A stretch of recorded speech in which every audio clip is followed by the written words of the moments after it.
नमस्कार, Covid talk में आपका स्वागत है और आपके साथ मैं हूं रश्मि भैया शर्मा। जब से दुनिया कोरोना महामारी की चपेट में आई है, रोजाना हम एक ही डर से गुजर रहे हैं कि कहीं हम भी संक्रमित तो नहीं हो रहे। वायरस ने हमारे जीवन में कई बदलाव किए हैं, शारीरिक मानसिक तौर पर हमें नुकसान पहुंचाया। पर ऐसा नहीं है कि कोविड-19 से पहले हम कभी किसी भी संक्रमण के शिकार न हुए हो या फिर कोई गंभीर बीमारी हमें हुई ही ना हो। फर्क सिर्फ इतना है कि मौजूदा हालात में संक्रमण के खतरे से हम इतने डरे हुए हैं कि अन्य गंभीर बीमारियों को हम नजरअंदाज करने लगे। इस वक्त अस्पताल जाकर हम संक्रमण को बुलावा नहीं देना चाहते। ऐसे में हम कई बार हमारे शरीर में चल रही समस्याओं को बढ़ावा देते हैं। कोरोना हमारे लंग्स, लिवर, हृदय के अलावा अन्य अंगों पर भी अपना असर दिखा रहा है। कोरोना की वजह से कई बार किडनी और यूरिनरी ट्रैक्ट से संबंधित बीमारियां भी गंभीर होती देखी गई है। पर सवाल यह है कि कैसे कोरोना वायरस हमारी किडनी पर असर डाल रहा है, कैसे हम यूरिनरी ट्रैक्ट से जुड़ी समस्याओं को समझें और कोविड काल में उनका इलाज कराएं। यूरोलॉजी से जुड़ी हुई वो कौन कौन सी समस्याएं हैं जिन्हें हमें समय रहते पहचानने की और डॉक्टरी सलाह लेने की जरूरत है।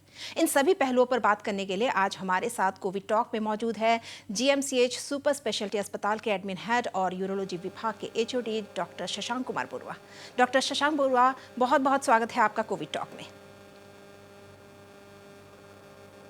धन्यवाद जी, डॉक्टर शशांक बरुआ से हम बातचीत शुरू करें इससे पहले दर्शकों को हम बता दें कि फ़ोन लाइन भी हम खोल रहे हैं। आपके भी अगर कोई सवाल हो तो नीचे दिए गए नंबरों पर आप कॉल कर सकते हैं।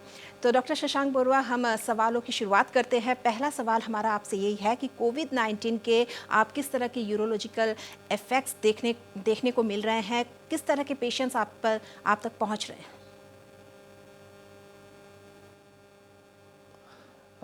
धन्यवाद रश्मि जी जो कोविड काल में पहले तो लोगों को सांस में तकलीफ होते हैं, लेकिन इसके ऊपर भी जो मानव अंग हैं जैसे किडनी और मूत्राशय, इनका ऊपर भी कोविड का प्रभाव होता है। सो धीरे धीरे कोविड का प्रकोप जब बढ़ जाते हैं तो किडनी का ऊपर भी इसका असर पड़ता है और किडनी में जो रक्त संचालन है उसका ऊपर भी असर पड़ता है। और इसका उपरांत जो संक्रमण है कोविड वायरस का, ये मूत्राशय में सूजन लाता है, जिसके लिए पेशेंट को बार बार पेशाब करने जाने का लगता है। और ये सब लक्षण जब होता है तो ये लक्षण अपना बुखार, सांस का तकलीफ है या सर्दी का जुकाम, इसका साथ एक साथ होता है। तो बहुत सारे कारण से हमें इसको पता नहीं चलता है कि हाँ, किडनी में भी इसका अफेक्ट होता है। इसलिए हमारा ये निवेदन है दर्शकों को कि जिसका कोविड से आक्रांत या संक्रमण हुआ है वो नीचे के अगर इसी सब लक्षण उसका पास दिखाई देता है तो वो तुरंत ही एक मूत्रतंत्र विशेषज्ञ के पास चला जाना चाहिए। जी डॉक्टर शशांक बरुआ, जिस तरह आपने अभी कहा कि जो फ्रीक्वेंट यूरिनेशन की समस्या, जिस तरह आप बता रहे हैं कि फ्रीक्वेंट यूरिनेशन की समस्या होती है, तो उससे निजात कैसे पाया जाए, कैसे छुटकारा पाया जाए, क्या करें? जी हाँ, तुरंत ही उसको जो मूत्रतंत्र विशेषज्ञ है उससे परामर्श लेना चाहिए। और अगर उसको अस्पताल में आने से उसको डर है तो एटलीस्ट बाय फ़ोन के ज़रिए उससे बात करना चाहिए और अपना डॉक्टर को बताना चाहिए कि उसका क्या क्या लक्षण उसका पास है जो यूरोलॉजी के रिलेटेड है। तो डॉक्टर भी उसको देख के जो जो टेस्ट करने के लिए ज़रूरत है वो टेस्ट उसको एडवाइस करेंगे और उसको जो दवा देना चाहिए वो दवा भी देंगे, क्योंकि ये जो चीज़ लक्षण है ये सब दवा से हम लोग निपट सकते हैं। जी डॉक्टर शशांक बरुआ, यूरोलॉजी से जुड़ी वो कौन कौन सी समस्याएं हैं, हम चाहेंगे हमारे दर्शकों को बताएं जिसमें ऐसी कुछ समस्याएं जिसे हम घर पर रहकर भी, चूँकि कोविड काल है, घर पर रहकर भी हम ठीक कर सकते हैं, और ऐसी कौन सी समस्या है जिसके लिए हमें अस्पताल जाना ज़रूरी है? जैसे कि देखिए, जो एजेड पेशेंट है उन लोग का प्रोस्टेट का प्रॉब्लम होता ही है। तो जिसका प्रोस्टेट का प्रॉब्लम होता है, जैसे बार बार पेशाब जाना, रात को भी बार बार पेशाब जाना है, पेशाब करने में तकलीफ होता है, तो उन लोग से मुझे निवेदन है कि उन लोग तुरंत एक यूरोलॉजिस्ट से संपर्क करें, क्योंकि ये जो चीज़ जो है प्रोस्टेट के लिए होता है उसको हम दवाई के द्वारा नियंत्रण कर सकते हैं। 2-3 महीने तक हम दवाई दे के उसको नियंत्रण कर सकते हैं, और उसके बाद जब कोविड का प्रकोप धीरे धीरे कम हो जाएगा वो अस्पताल में आ सकते हैं और डॉक्टर के साथ मिलकर बात करके उसको सुलझाना चाहिए। और दूसरा बात यह है कि जो आदमी मूत्र तंत्र का कर्क रोग से आक्रांत है, जैसे किडनी का कर्क रोग है, मूत्राशय का कर्क रोग है, तो उनको बिना कोई द्विधा से, कोई डर से वो गुवाहाटी मेडिकल कॉलेज का यूरोलॉजी का ओपीडी में आ सकते हैं, और उन लोग का जो ट्रीटमेंट है या सर्जरी अगर करना पड़े तो वो होगा, वो जरूर होगा। मैं निवेदन करता हूँ, डरने का या कोई आशंका नहीं है। वो लोग यूरोलॉजी ओपीडी में सोमवार, बुधवार, शुक्रवार को आ सकते हैं और ट्रीटमेंट ले सकते हैं। काफ़ी महत्वपूर्ण बात बताई आपने doctor Shashank Barua. Kidney stone, जिस तरह से आप जो गंभीर बीमारियों के बारे में बता रहे हैं, किडनी स्टोन अगर होता है, क्या फ़ौरन ऑपरेशन करने की, चूँकि कोविड काल है, फ़ौरन ऑपरेशन करने की ज़रूरत है या उसके लिए थोड़ा वेट किया जा सकता है इस वक्त? नहीं, हम लोग का पास ऐसा कोई का उपलब्ध है, नियम उपाय उपलब्ध है, जैसे कि हम लोग थोड़ा दिन के लिए ये ऑपरेशन को हम पोस्टपोन कर सके। जैसे अगर जो किडनी का पत्थरी रोग के मैंने बताया है कि अगर किडनी का पत्थर किडनी में है, बड़ा है, तो उसको हम डीजे स्टैंडिंग करके थोड़े दिन के लिए रुक सकते हैं, या हम बाईपास कर सकते हैं ऊपर से अल्ट्रासाउंड को लेकर, या अगर छोटा स्टोन है तो उसको निकालने के लिए हम लोग दवा प्रयोग कर सकते हैं। लेकिन ये सब अपने पास नहीं रख के या किसी फार्मेसी में जाके औषध नहीं खा के वो मूत्रतंत्र विशेषज्ञ या यूरोलॉजिस्ट से परामर्श लेना चाहिए, ताकि उसको सही परामर्श मिले और उसका किडनी का भी कोई उसका कोई क्षय क्षति नहीं है। जी डॉक्टर, यूरिनरी ट्रैक्ट इन्फेक्शन के बारे में आपसे जानना चाहेंगे। ज़्यादातर महिलाओं में देखा जाता है यूरिनरी ट्रैक्ट इन्फेक्शन काफ़ी ज़्यादा होता है, क्यों होता है, क्या वजह रहती है इसके पीछे? क्या देखिए, यूरिनरी ट्रैक्ट इन्फेक्शन महिलाओं में ज़्यादा होता है, और ये बहुत सा कारण है कि इसके लिए महिलाओं के पास ही क्यों ज़्यादा होता है, पुरुष को इतना नहीं होता है। तो महिला का जो मूत्रद्वार है वो बहुत छोटा का है, इसलिए बाहर से जो बैक्टीरिया है वो अंदर जा सकते हैं। दूसरा बात यह है कि हाइजीन के बारे में बोल सकते हैं हम लोग, और तीसरा बात ये हम लोग जहाँ पेशाब करते हैं उनका परिवेश कैसा है उसको भी देखना चाहिए। और चौथा है कि हम लोग का जब ये यूरिनरी ट्रैक्ट इन्फेक्शन का जो लक्षण दिखाई देता है, तो ज़्यादातर महिलाएं क्या करते हैं कि फार्मेसी से जाके 1 या 2 एंटीबायोटिक लेके खा के तो 2 दिन के लिए अच्छा हो जाता है, तो 1 महीने के बाद फिर उनका लक्षण दिखाई देता है। तो मैं उनसे निवेदन करता हूं कि अगर आपको ऐसा यूरिनरी ट्रैक्ट इन्फेक्शन का कोई भी लक्षण, जैसे पेशाब में जलन हुआ, बार बार पेशाब करना है, बुखार है, तो ऐसा होने से आप ज़रूर अपना यूरिन परीक्षा करें, क्योंकि यूरिन को परीक्षा करने से हमको पता चलता है कि ये यूरिन इन्फेक्शन कौन सा बैक्टीरिया से होता है, नंबर 1।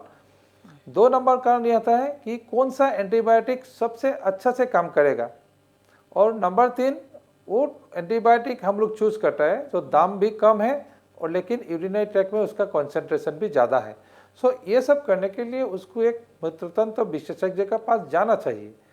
तो तब हम लोग एक निर्दिष्ट दिन के लिए उनको दवा हम लोग प्रेस्क्राइब करते हैं कि आप 5 दिन के लिए खाइए या 10 दिन के लिए खाइए, और उसको हम लोग कुछ ना कुछ सलाह और देते हैं कि आपका जीवन धारण का प्रणाली, जो हम लोग लाइफस्टाइल मॉडिफिकेशन को जो बोलते हैं, तो उसको भी कुछ कुछ चेंज करना चाहिए। तो अगर ये सब हम लोग पालन करते हैं और चिकित्सक से हम लोग परामर्श लेके दवा खाते हैं, तो ये बार बार नहीं होगा। डॉक्टर, इस वक्त एक कॉलर हमसे जुड़ रहे हैं, जानना चाहेंगे कहाँ से बात कर रहे हैं, क्या समस्या है? मैं गुवाहाटी से बोल रहा था और मेरा यूरिक एसिड का प्रॉब्लम है, तो इसके बारे में मैं थोड़ा जानना चाहता था, कैसे रहा। जी डॉक्टर, यूरिक एसिड की समस्या है उन्हें? हाँ, ये यूरिक एसिड जो है, हाँ, तो यूरिक एसिड जिसका शरीर में बढ़ता है तो उसका 2 कारण होता है। तो उसका ये मेटाबॉलिक डिसऑर्डर है, तो इसके लिए बढ़ता है। और इसी से हम यूरोलॉजिस्ट के पास दो कारणों से लोग आते हैं। एक है कि उसका किडनी में या गद्दे में पत्थरी रोग होता है, दूसरा उसका बोन पेन या जॉइंट पेन हो सकता है। तो इसलिए यूरिक एसिड जिसका ज़्यादा है वो दवा तो लेना चाहिए, साथ ही साथ वो जो प्रोटीन डाइट है वो प्रोटीन डाइट को रेस्ट्रिक्ट करना चाहिए कि ज़्यादातर जो प्रोटीन हम लोग खाते हैं, मीट, फिश, एग वगैरह, वो कम खाना चाहिए और डॉक्टर का परामर्श लेना चाहिए कि उसका क्या दवा लेना चाहिए। जी डॉक्टर, जिस तरह आप बता रहे हैं, डाइट के बारे में बता रहे हैं, क्या खाना चाहिए क्या नहीं खाना चाहिए, कई सारी यूरोलॉजिकल समस्याएं ऐसी है जिसपे हमें डाइट फॉलो करना चाहिए, और खासकर अगर हम बात करें पानी की, तो कितना पानी पीना चाहिए, क्या प्रिस्क्राइब करेंगे? हाँ, देखिए एक नॉर्मल जो एडल्ट होते हैं उसके लिए 2.5 to 3 लीटर्स सफिशिएंट है 24 आवर्स में। लेकिन उससे अगर कम पानी खाते हैं तो हमका पेशाब जलन हो सकता है, पेशाब का जो रंग बदल सकता है, तो यूरिनरी इन्फेक्शन होने का भी ज़्यादा चांस होता है। और जो लोग का घर में किसी का गद्दे का पत्थरी रोग हो या उसका भी पहले पत्थरी रोग हो चुका है तो उनका फिर से पत्थरी रोग होने का संभावना बहुत प्रकट हो जाता है, क्योंकि जो ये पत्थर रोग है गुद्दे का, किडनी स्टोन डिजीज़, ये 5 से 7 साल बाद अराउंड 70% लोगों के साथ फिर से होते हैं। तो इसको हम नियंत्रण कर सकते हैं, क्योंकि ये एक ऐसा बीमारी है जो हम लोग अपना लाइफस्टाइल मॉडिफिकेशन या खाना पीना में थोड़ा ध्यान देता है तो ये किडनी स्टोन रोग से हम लोग बच सकते हैं। जी डॉक्टर साहब, एक चीज़ और समझना चाहेंगे कि डायबिटीज़ पेशेंट्स जो होते हैं उनमें यूरिनरी ट्रैक्ट इन्फेक्शन का कितना बड़ा रिस्क है? ये एक बहुत सा अच्छा सवाल पूछा रश्मि। ये जो डायबिटिक रोगी है, मधुमेह से जो संक्रमण होते हैं, तो उनका यूरिनरी ट्रैक्ट संक्रमण में सबसे पहले आते हैं, क्योंकि उसका अपना जो इम्यूनिटी बहुत कम हो जाते हैं। तो यूरिनरी ट्रैक्ट ऐसा एक सिस्टम है जहाँ से बैक्टीरिया घुसने के लिए आसान होता है। तो इसलिए ज़्यादातर लोगों जो डायबिटिक लोग होते हैं वो लोग को पता नहीं चलता है कि उसका शरीर में शुगर का परिमाण बहुत ज़्यादा है, लेकिन वो ज़्यादातर डॉक्टर के पास जब आते हैं तो यूरिनरी ट्रैक्ट इन्फेक्शन लेके ही आते हैं। इसलिए जो लोग डायबिटीज़ से प्रेरित है तो उन पीड़ित लोगों को मेरा आवेदन है कि आप ज़रा अपना जो दवा है नियमित रूप से लेना चाहिए, तो फिजिकल एक्सरसाइज करना चाहिए, और ज़रूरत पड़ने से आप जो डॉक्टर है उसका पास जाके उसका सलाह मशवरा करना चाहिए। जी डॉक्टर बरुआ, एक और सवाल आपसे जानना चाहेंगे, बच्चों में भी यूरिनरी ट्रैक्ट इन्फेक्शन देखा जाता है, कैसे हम पहचानें, क्योंकि बच्चे बता नहीं पाते हैं कि हमें ये समस्या है, कैसे हम उस लक्षण को पहचानें? तो ये दो चीज़ है, एक है बच्चों और एक है बुजुर्ग। ये दोनों में से यूरिनरी इन्फेक्शन का जो लक्षण है हमको पता नहीं चलता है। पहले मैं बच्चों का बात कर रहा हूँ, तो बच्चों को अगर यूरिनरी इन्फेक्शन होता है तो वो रोते रहता है, पेशाब पार्टिकुलरली अगर उसका माँ ने अगर थोड़ा ध्यान दिया तो देखेंगे कि पेशाब करने का समय बच्चे रोते हैं और उसका बुखार आते हैं।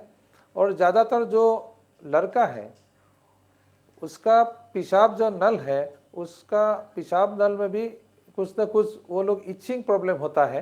तो ये सब अगर माँ या पिताजी उसका जो है लक्षण देखता है तो उसको तुरंत ही डॉक्टर का पास लेके आना चाहिए, क्योंकि बच्चे बोल नहीं सकते ज़्यादातर समय। और दूसरा है बुजुर्ग को, तो बुजुर्ग लोग को जो हम लोग टिपिकल यूरिनरी ट्रैक्ट इन्फेक्शन का जो लक्षण होता है कि बार बार पेशाब जाना, बुखार आना, तो कभी कभी ऐसा देखते हैं कि बुजुर्ग लोग को ये सब लक्षण नहीं होता है। देखिए वो आइसोलेटेड हो जाता है, कभी कभी किसी के साथ बात नहीं करता है और उसको ऐसा लगता है कि वो ड्राउजी हो जाता है, खाना वाना खाना छोड़ देता है। तो ये सब लक्षण अगर बुजुर्ग आदमी के साथ हम लोग देखते हैं तो ये हमारा दायित्व है कि उसका यूरिनरी ट्रैक्ट इन्फेक्शन सस्पेक्ट करना चाहिए और तुरंत ही उसका यूरिन परीक्षा करना चाहिए। जी डॉक्टर शशांक बरुआ, चर्चा हम जारी रखेंगे, लेकिन फिलहाल यहाँ वक्त हो चला एक छोटे से ब्रेक का।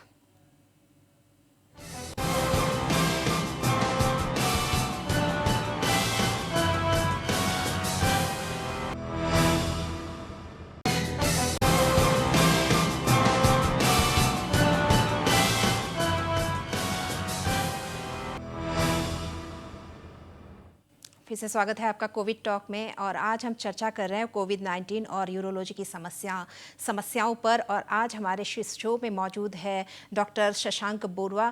डॉक्टर शशांक बरुआ, हम जानना चाहेंगे आपसे, बातें हम लगातार कर रहे हैं, हम जानना चाहेंगे कि किडनी फेलर क्या है, और चूंकि ये कोरोना काल है, ऐसे में इस वक्त रेनल जो ट्रांसप्लांट होता है वो कितना महत्वपूर्ण है, किस तरह से किया जाता है,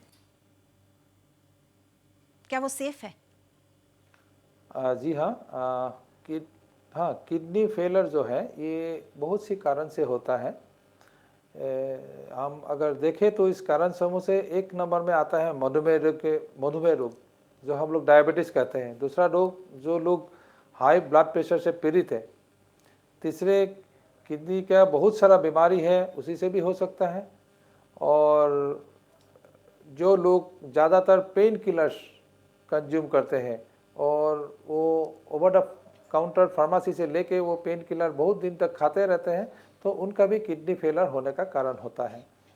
अगर हम डायबिटीज़, हाई ब्लड प्रेशर का दवा सही समय पर खाते हैं और हम लोग चिकित्सक के संपर्क में रहते हैं और दिन ब दिन चेक करके रहते हैं कि हमारा शरीर में शुगर का परिमाण कितना है, हमारा प्रेशर डेली कितना है, तो हम लोग किडनी फेलर से बच सकते हैं।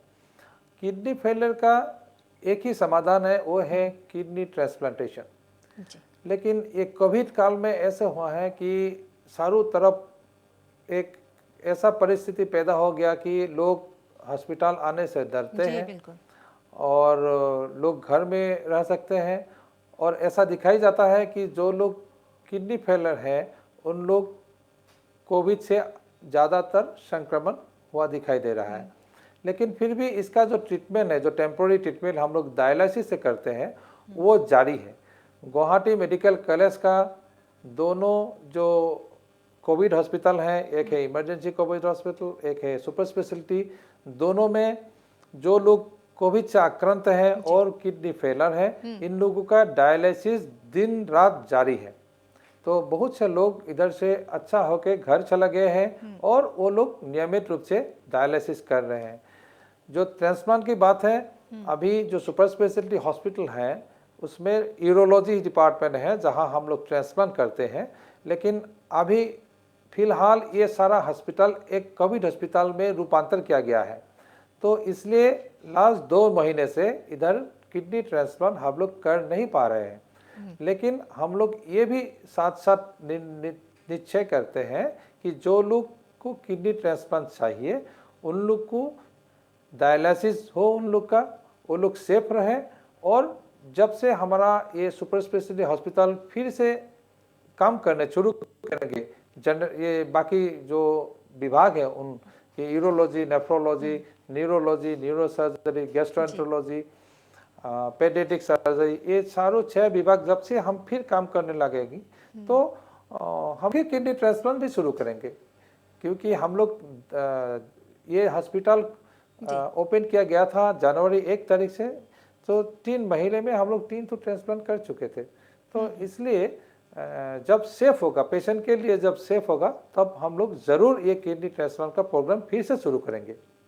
जी डॉक्टर बरुआ, एक सवाल महिलाओं के लिए पूछना चाहते हैं। जो महिलाएं, अधिकांश महिलाएं बर्थ कंट्रोल पिल्स लेती हैं, ऐसे में उनको किस तरह की यूरोलॉजिकल समस्याएं हो सकती हैं?